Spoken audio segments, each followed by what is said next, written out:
अस्सलाम वालेकुम रहमतुल्लाहि वबरकातुहू। प्यारे बच्चों, सुबह बख़ैर। अज़ीज़ तलबा व तालिबात, जमात 12वीं के उर्दू निसाब से हमने ग़ज़लियात का हिस्सा देखा था, जिसमें से हमने पहली गज़ल पढ़ चुके हैं, अल्हम्दुलिल्लाह समझ भी चुके हैं। और हमने आपको इस गज़ल की सरगर्मियाँ बतौर होमवर्क यानी घर का करने के लिए दिया था। उम्मीद है आपने मुकम्मल तो की होगी, और अगर किसी ने नहीं की तो उसे कोशिश करनी चाहिए। तो चलिए आज हम मिलकर दोबारा इस सरगर्मी को मुकम्मल करते हैं और देखते हैं कहाँ तक हम कामयाब रहे हैं अपनी इस सरगर्मी को मुकम्मल करने में। उससे पहले आपको मैं एक बात बताती चलूँ उन बच्चों के लिए जो सरगर्मी हल करने के लिए या किसी भी काम के लिए मुश्किल समझते हैं काम करने को, मेहनत करने को। तो याद रखना बेटा, जब टूटने लगे हौसले तो ये याद रखना, जब टूटने लगे हौसले तो ये याद रखना, बिन मेहनत के हासिल तख्त ताज नहीं होते। कोई भी चीज़ मेहनत के बिना हासिल नहीं होती है, मेहनत ही में कामयाबी है। तो आइए हम गज़ल नंबर 1 हैदर अली आतिश देखेंगे। देखते हैं। सबसे पहले इसकी जो सरगर्मी दी गई है मशक़ी सरगर्मियों से पहले, वो है मानी व इशारात। तो प्यारे बच्चों, आपको मानी से भी वाक़फ़ियत होनी ज़रूरी है, अल्फाज के मानी आपको मालूम होने ज़रूरी है। यकीनन आपने गज़ल पढ़ते वक्त समझ ही गए होंगे, हाँ, लेकिन याद भी रखना ज़रूरी है। तो आइए हम धीरे धीरे मशक़ी सरगर्मियों की तरफ बढ़ते हैं। एक बात मैं आपको बताती चलूँ, आम तौर पर हमारे पास ये मिजाज बना हुआ है कि जो निसाब में नज़म, गज़ल, सबक, खाका, मज़मून जो कुछ भी है बस हम उतना ही पढ़ेंगे। हम सबक की इब्तिदा में जो पेश दर्स दिया जाता है या शायर या मुसन्निफ़ के अदीब के हवाले से जो भी जान पहचान दी जाती है उसको पढ़ना गवारा नहीं करते। अगर पढ़ भी लेते हैं तो बस सरसरी तौर पर। लेकिन याद रखिएगा, ये जो जान पहचान होती है मुसन्निफ़ हो या अदीब, शायर वग़ैरह, तो इनके हवाले से जो बातें हमें बताई जाती है तो वो हमारे लिए बड़ी कारआमद होती है। देखिए, यहाँ पर भी आपको इस गज़ल में पहला जो सवाल है या पहली जो सरगर्मी है वो भी जान पहचान के हवाले से ही मुकम्मल करनी है। तो मालूम हुआ कि जान पहचान की अपनी अहमियत है। तो प्यारे बच्चों, आप एक मरतबा जान पहचान पर नज़र डालिएगा और उसके बाद इस सरगर्मी को हल करने की कोशिश करना है। तो आए हम देखें कि जान पहचान से मौजू लफ्ज़ तलाश करके शब की खाका मुकम्मल कीजिए। मौजू लफ्ज़ जो मुनासिब लफ्ज़ है उसको ढूंढना है और उसके बाद शब की खाका यानी कि इसका जो खाका बनता है वो ढूंढ कर लिखना है। तो देखें, यहाँ पर पहला है नाम। आतिश के हवाले से सारी मालूमात देना है, जिसमें से देखिएगा पहला खाका दिया उसने, जदवल में आपको नाम लिखना है पहले। तो नाम आपने पढ़ा है, आपको पता है इनका नाम क्या है, हैदर अली आतिश। आप अगर पूरा ना भी लिखें तो चलेगा, ख्वाजा हैदर अली आतिश है। आप अगर पूरा नहीं लिख के सिर्फ अगर आतिश भी लिखते हैं, ख्वाजा हैदर अली भी लिखते हैं तो चलेगा, आतिश ना भी लिखे, क्यों तो आतिश तो है ही। चलिए देखिए यहाँ पर ख्वाजा हैदर अली इनका नाम है। अब इसके बाद हम बाजू आ जाते हैं। बाजू आने पर हमें मालूम पड़ता है आतिश के हवाले से उनकी सने पैदाइश बताना है, यानी पैदाइश की तारीख़ बताना है, कब वो पैदा हुए थे। तो देखिए यहाँ पर मैं लिख रही हूँ 1778 में हैदर अली पैदा हुए। इसके बाद जो अगला खाका मुकम्मल करना है आपको, वो अगले खाके में दिया गया है आतिश के हवाले से मकाम पैदाइश, यानी वो पैदा कहाँ हुए। देखेंगे हम, पैदा हुए थे फैज़ाबाद में। जी देखिए, फैज़ाबाद में वो पैदा हुए। इसके बाद सने वफ़ात, जिस तरह से सने पैदाइश आपने लिखी है ठीक उसी तरह उसी के नीचे आपने सने वफ़ात लिखना है। सने वफ़ात भी कोई मुश्किल नहीं है, 1847 में आपकी वफ़ात हो चुकी थी, सने वफ़ात है इनकी। ठीक है, यहाँ तक कि आपने पहला सवाल या पहली सरगर्मी मुकम्मल की है। आए अब हम अगली सरगर्मी की तरफ बढ़ते हैं। अगली सरगर्मी में आपको जो बताया गया वो है गज़ल में आए ज़ेर इज़ाफ़त के अल्फाज का शब की खाका तरतीब दीजिए। शब की खाका तरतीब देना। अब शब की खाका कैसे तरतीब देंगे?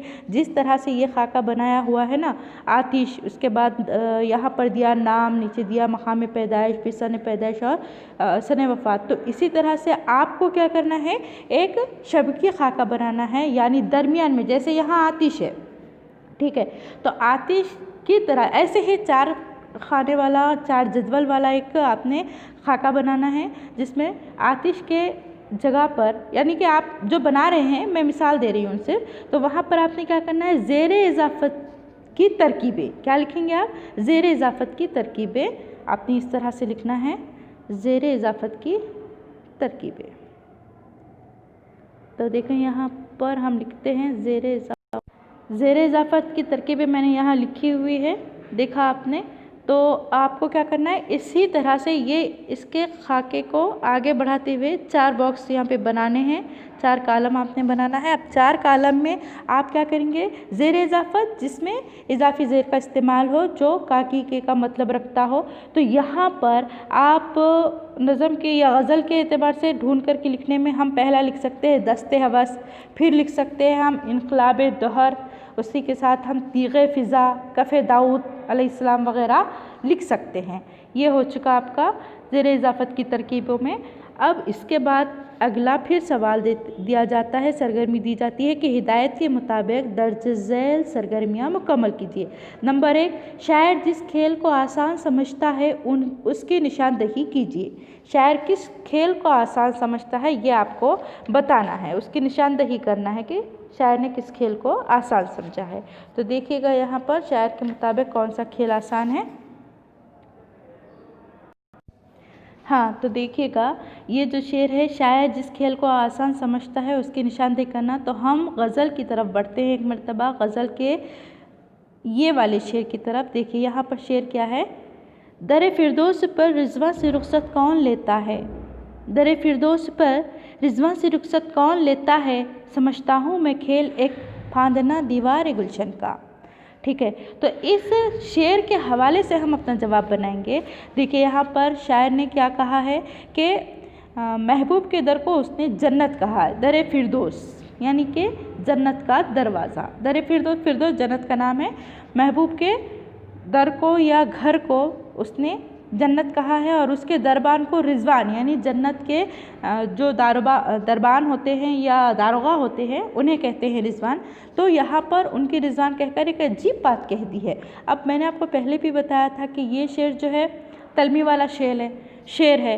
तो इस हिसाब से देखिएगा यहाँ पर दर फिरदौस पर रिजवान यानी कि दरबान को बातों में उलझाकर और मौका पाकर अपने महबूब की ज़ियारत करने के जुनून में शायर का कहना है, मैं इतना आगे बढ़ सकता हूँ कि मैं अदब के ख़िलाफ़ भी काम कर सकता हूँ, और मैं अदब के ख़िलाफ़ काम करने से गुरेज ना करूँगा। और ये उसने अपना अज़्म ज़ाहिर किया है, यानी दरबान की नज़र बचाकर दीवार फांदना, महबूब के दर तक पहुँचना, उससे मुलाकात करना, उससे बातें करना, ये सब जो है शायर के लिए एक खेल है या बाएं हाथ का खेल है। आप ये समझ सकते हो, आप इस हवाले से लिख सकते हो। इसके बाद जो है अगला सवाल, अगले सवाल में शायर ने कहा, इनक़लाब दौहर ने हमको सताया है। इस बात से शायर की क्या मुराद है आपको लिखना है। तो देखिए यहाँ पर आप लिख सकते हैं कि आतिश जिस दौर में पैदा हुए वो ख़ास तौर पर शायरी जब संजीदगी के मरहले में दाखिल होती है तो वो वक्त बहुत ही पुराशुभ था। पुराशुभ यानी इंतहाई बुरा ज़माना था, शायरी के लिए मौजू नहीं था, हालात इंतहाई अबतर थे। ख़ास तौर से नवाबीन व सलातीन एक के बाद दिगरे अपने मनसब व मर्तबे से दस्तबरदार होते जा रहे थे, दूर करते नज़र आ रहे थे, यानी कि उन्हें उनके ओहदों से अलग किया जा रहा था। और उसकी वजह ये थी कि फ़िरंगियों का जो है तसल्लुत क़ायम होता जा रहा था। पूरे हिंदुस्तान में फ़िरंगियों का तसल्लुत बर्पा हो चुका था। उमरा व नवाब अंग्रेज़ों के बाद गुज़ार बन चुके थे और अपनी आफ़ियत में ही वो दिन गुजारना मुनासिब समझ रहे थे। ऐसे में आतिश जैसा संजीदा फ़िक्र शायर ऐसे हालात में खामोश कैसे रह सकता था। आतिश अपने नाम में ही बहुत ज़्यादा जोश रखते हैं। आतिश का मतलब आग का है, यानी गर्मी है, हिद्दत है। उनकी तबीयत में जोश था, वलवला था, लेकिन आमरीत ने अपने पंजे इस कदर मजबूती से गाड़े रखे थे कि दम मारना भी मुश्किल था। यहाँ पर सर उठाना या आवाज़ उठाना या फिरंगियों के ख़िलाफ़ कुछ कहना इंतहाई नामुमकिन सा काम था। ऐसे में शिकवा और एहतजाज की हिम्मत जुटा पाना बहुत मुश्किल था, बल्कि कारे दारूद वाला मामला था। अपनी इसी बेबसी पर शायर आंसू बहाता है और मिसरे सानी में क्या कहा उसने कि मिसरा क्या था उसका अगला कि इनकलाबी दौहर ने हमको सताया है। तो इसमें उसने ये बात बताई है कि बात खुलकर ये सामने आती है कि इस हद तक पहुंची कि सिवाय आंसू के हम कुछ नहीं कर सकते, सिवाय आंसू बहाने के कोई चारा नहीं है, क्योंकि हमें ज़माने ने बहुत ज़्यादा सताया है। इसके बाद अगला सवाल है या अगला जो बयान है वो है सीने के ज़ख्म पर दिल के दागों की बहार का असर बयान कीजिए। सीने के ज़ख्म पर दिल के दागों की बहार का आपने असर बयान करना है, अपने लफ्ज़ों में बयान कर सकते हो इसको। शायर का क्या कहना है कि जिस अहद में उसने आंखें खोली हर तरफ फितना फसाद का माहौल था, इंसान पर जुल्म कर रहा था, लोग एक दूसरे के बाहम दुश्मन हो चुके थे, इंसानी चपखलिश जो उस ज़माने का खासा थी, शेवा थी, वो बहुत ज़्यादा बढ़ चुकी थी। शायर उससे बहुत ज़्यादा आजिज़ नज़र आता है, वो अपने साए से भी खौफ करने लगता है, साए से भी डरने लगता है। यही वजह है कि वो उसे दुश्मन से ताबीर करता है। ख़ुद के साए को शायर ने दुश्मन से ताबीर किया है और शायर का मानना है, शायर का ये कहना है कि मेरा जो साया है वो मेरे लिए दुश्मन से कम नहीं है, क्योंकि सीने के ज़ख्म पर दिल के दागों के बहार ये जो बात बताई है उसने, दरअसल उसका ये कहना है कि यहाँ पर हमारे ही लोगों पर जुल्म व सितम हद से ज़्यादा बढ़ चुका था। नवाबीन पर, सलातीन पर एक के बाद एक उन्हें मनसब से दूर किया जा रहा था, दस्तबरदार किया जा रहा था, फिरंगियों का तसल्लुत बढ़ चुका था और पूरे हिंदुस्तान में फिरंगियों का राज हो चुका था। उमरा व नवाब अंग्रेज़ों के बाद गुजार बन चुके थे और वो ये चाहते थे कि अब जितनी ज़िंदगी है उन्हीं के साथ खामोशी के साथ गुजार ली जाए। लेकिन शायर इन सब चीज़ों से बहुत ज़्यादा इख्तिलाफ़ रखता था। शायर को बुरा लगता था ये सब चीज़ें या इस तरह का अमल उसको अच्छा नहीं लगता था। इसीलिए शायर सीने के ज़ख्म पर दागों, दिल के दागों की बहार को कहते हुए, दरअसल ये इख्तियारतन कहा शायर ने, और हम इसी मिसरे को किस दूसरे अंदाज में भी यूँ बता सकते हैं कि दरअसल शायर ने यहाँ अपने दोस्त के रवैये के बदलते हुए अंदाज़ पर तंज़ किया है।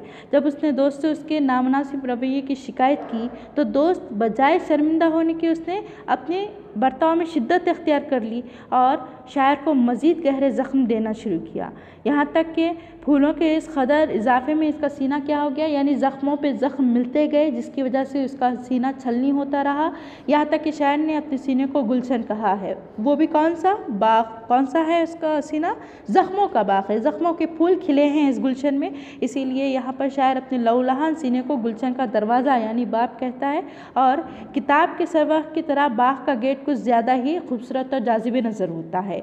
बाग का गेट यानी बाग का जो दरवाज़ा होता है वो ज़्यादा जाज़िब नज़र होता है ताकि लोग ज़्यादा से ज़्यादा उससे राग़िब हो सके। इसी तरह से यहाँ शायर का जो दिल है बहुत ज़्यादा ज़ख्मों से भरा पड़ा है। दोस्त ने शायर के गुलशन को यानी कि सीने को बेमिसाल व लाजवाब फूलों से आरास्ता किया है, यानी हर तरह के ज़ख्म, हर तरह के दर्द उसे दिए हैं। यहाँ यह मतलब भी बयान किया जा सकता है सीने का ज़ख्म इतना गहरा हो गया है कि वो भरने का नाम ही नहीं लेता। उसका मुंह, उसका जो सुराख है वो बढ़कर दरवाजे की मानिंद हो चुका है। ज़ख्म इतने ज़्यादा हैं, इतने गहरे हैं, हम ये मतलब भी ले सकते हैं। आए हम आगे बढ़ते हैं। आगे बढ़कर हम देखते हैं अगला सवाल हमारा क्या होता है। तो देखिए अब अगली सरगर्मी के मुताबिक तीसरी जो सरगर्मी है हमारी, शायर की दुनिया से बेजारी, इसकी वजह आपने बयान करनी है। शायर दुनिया से क्यों बेजार है उसके वजह आपको बयान करना है। आए देखते हैं हम।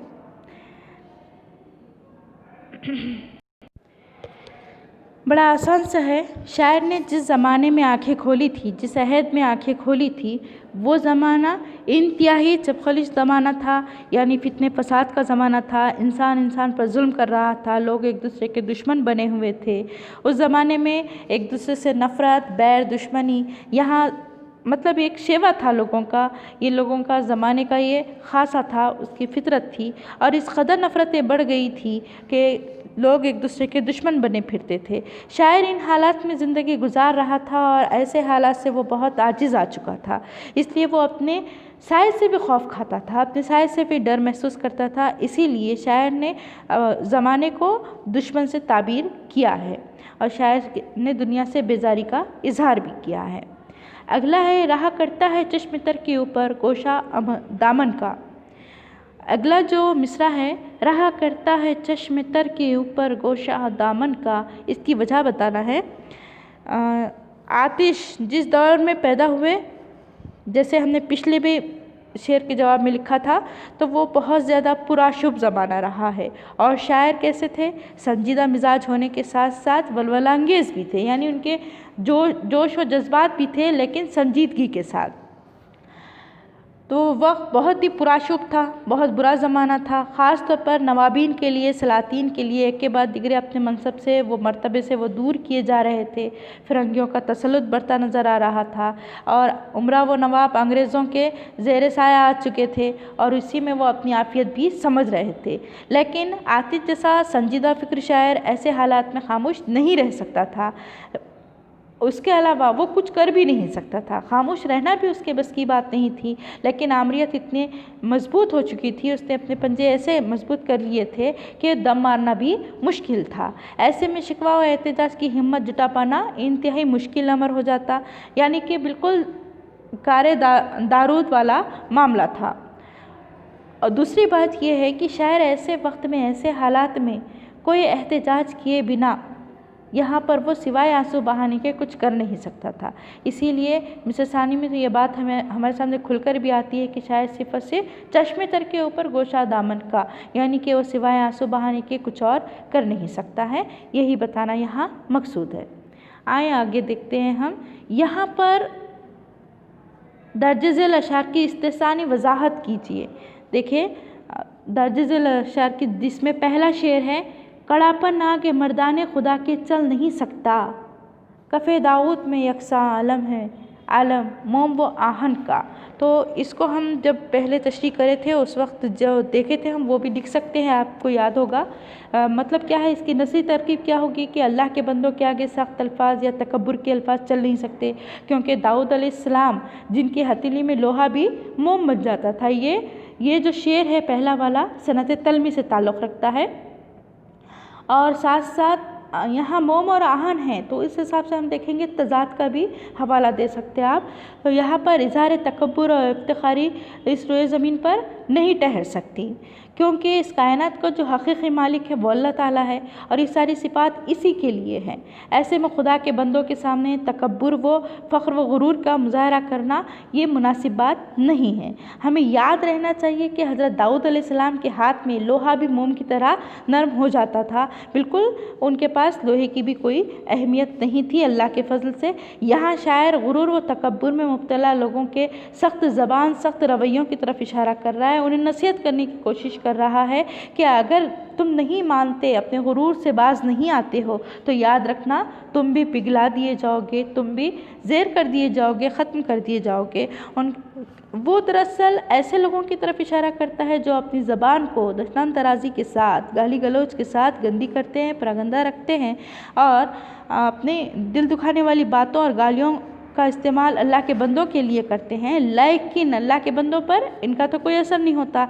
यानी अल्लाह के जो बरगज़ीदा बंदे होते हैं, नेक बंदे होते हैं, वो सख्त कलामी को भी खुश गुफ्तारी और नगुफ्तारी के साथ जवाब देकर मामले को रफ़ा दफ़ा कर देते हैं। लेकिन जो गुनाह है ज़बान का, जो गुनाह है उनकी गालियों के बकने का, वो तो इन पर लाजिम होकर रहता है।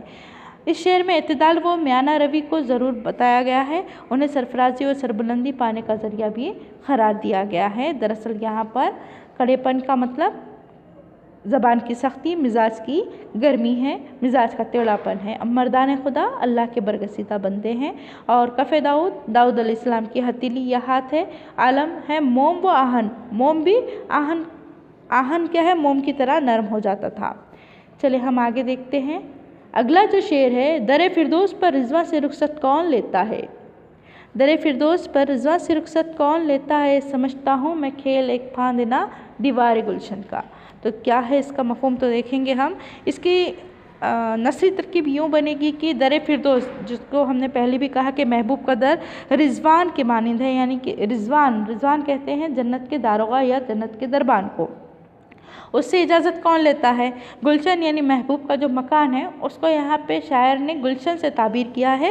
कहता है कि उसको फांदना या उस तक पहुँचना, गुलशन में जाना, उसके लिए बिल्कुल एक आसान सी बात है, यानी एक खेल की मानिंद उसके बाएं हाथ का खेल है। अब तशरीह यूँ होगी कि ये दरअसल क्या है, शेर गज़ल का शेर है जो आतिश के मिजाज से ख़त्ता हम आहंग नहीं नज़र आता, क्योंकि आतिश के मिजाज में संजीदगी भी है। नाम भले उनका आतिश है लेकिन मिजाजन वो संजीदा हैं।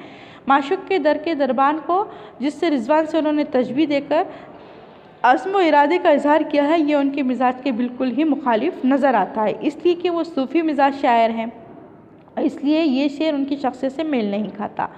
लेकिन अपने माशिक के दर को एक तरह से जन्नत भी कहा है, और जन्नत को हासिल करना हर बंदे की ख्वाहिश होती है, अव्वलीन ख्वाहिश होती है। इसी मुनासिबत से दरबान को उन्होंने रिज़वान तक का खिताब दे डाला, यानी मुबालगा आराई की है। यहाँ पर शायर ने मुबालगा करते हुए कहते हैं कि उसके घर का जो दरबान है, यानी चौकीदार है, पहरेदार है, वो मेरे लिए रिज़वान के मानिंद है। मैं यहाँ पर बखली का मुजाहरा नहीं करूँगा। खिताब देने के लिए उन्होंने बखली का मुजाहरा नहीं किया, बल्कि उन्होंने यहाँ पर बहुत ही खुले दिल के साथ दरबार का खिताब दे दिया। उसके साथ साथ यहाँ पर एक बात ये बताई गई कि शायर चाहते हैं कि वो अपने महबूब से मुलाकात के लिए दरबार को, यानी रिज़वान को बातों में बहला दे, बातों में उलझा दे, और जो जन्नत है, यानी कि महबूब का जो घर है, मकान है, वो गुलशन की मानिंद है, जन्नत की मानिंद है, उसको फलान दे या उसको फांद कर कूद कर वो अपने महबूब के विसाल के लिए, अपने महबूब की मुलाकात के लिए निकल पड़े।